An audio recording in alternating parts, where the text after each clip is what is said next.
Lelouch v Britannia is a universally loved character. His charisma, flaws, and presence captivated viewers in Code Geass and helped shape a phenomenal show. So, what specifically makes Lelouch so great? Lelouch's philosophy revolves around true justice, equality, and heroism. But that is really just a facade for Lelouch to attempt to justify the political and war crimes he committed, and in order to satisfy his rage toward his father. He's essentially trying to justify his actions to the world and his comrades, and in doing so, he is hoping to convince himself of the validity of his actions. For him, the liberation of Japan is simply a means to an end, namely his revenge, even if the country has to be sacrificed. The Geass manifests in different ways, and is somewhat dependent on the user's desires. In the case of Mao, who was overly self-conscious and in need of care, he developed a mind-reading Geass. For Lelouch, it was the power of oppression, of subverting someone's will, which will allow him to carry out his revenge and embodies his desire to control and subvert the will of others to his liking. This is rather ironic, as his power is directly synonymous with the empire he's fighting, that forcibly took Japan's will and made that country abide to its commands. Lelouch is fully aware of this fact, but he treads on regardless. For him, it is necessary to fight fire with fire for any meaningful change to occur. His hypocrisy is pointed out many times by a variety of characters such as Cece, Suzaku, Kylan, and Charles. Though this is precisely why Cece is the perfect partner for him, because she was aware of these hypocrisies, made him face them, and the enormity of what he was doing, and still accepted him regardless. While he understood what he was doing, it was only during 2 moments that Lelouch fully grasped his actions, and that was when he killed Clovis, and the second moment was where he accidentally forced Euphemia to massacre the audience. For him, that was the point of no return, where his life could never be the same anymore. After what happened to Euphemia, he could either give up and hide, or continue marching on, and that is what he ultimately decided in the end. Another interesting aspect about Lelouch is why he named his alter ego Zero.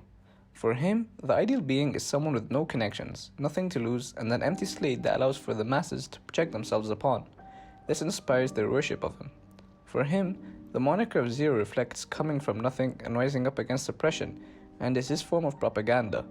But also it's him convincing himself that all he needs is Nunnally, and nothing else to build this ideal world. One aspect of Lelouch that I find very interesting is the dichotomy between his persona, Zero, and himself. Zero embodies an unflinching, all-knowing, confident, collected, and unstoppable leader. While Lelouch certainly also embodies some of these traits, he's also hesitant, scared, worryful, unsure, and often regretful, and this leads him to make poor decisions due to his emotions getting the best of him. There's a clear distinction between Zero, whom he wants to be, and himself, who he has come to accept in order to defeat Britannia. While Lelouch can't be fully discussed without mentioning Suzaku and their parallels, I'd like to focus more on their goal and final mission, rather than relationship.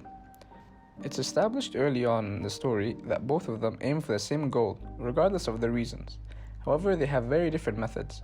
Regardless of how each of them handle this, they have committed some serious and atrocious crimes for the sake of their goal. One moment in the show that severely changes the course of the story is when Lelouch commands Suzaku to live in a panic. This changed everything. Previously, Suzaku had been willing and even overeager to die for his beliefs and to protect things he cares about, but Lelouch forcibly took this away from him. This forced Suzaku to do whatever it takes to live because of Lelouch. This ultimately leads him to the road of working with Lelouch on Zero Requiem, because he largely has no other way out. Neither of the two can truly be redeemed for what they did. As a result, the Zero Requiem plan is how they choose to atone. Lelouch dies for all his crimes, forever to be remembered as the most evil man in history and the scapegoat for every problem in the world for decades to come, while Suzaku lives on as Zero, guiding the world while at the same time carrying the impossible weight of the guilt of all that they have done, unable to take his own life. Ultimately, Lelouch was shaped through his experiences and seeing the corrupt and violent nature of the royal family. Due to the death of his mother, he felt that the world had betrayed him. His little sister is the only person who mattered to him, at least at first. However, there is a burning hatred inside that demands that he gets revenge against Britannia and destroys the entire nation. He's torn in many ways.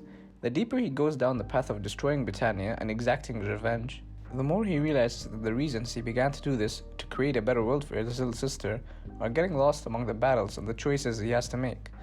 Lelouch's flaws are what make him relatable, tragic, and ultimately human. We find him compelling because we want to see him overcome his flaws and achieve his goal against all odds, and beat the entire world. This is what makes the end of Code Geass and his death so phenomenal. The death of Lelouch was tragic, but logical for the progression of the story. It concluded every character arc and plot point beautifully, whether it being Lelouch's plan succeeding with him getting his rightful punishment, or Suzaku's ironic fate, or the liberation of Japan. And that's why I think Lelouch was a magnificent character in Code Geass.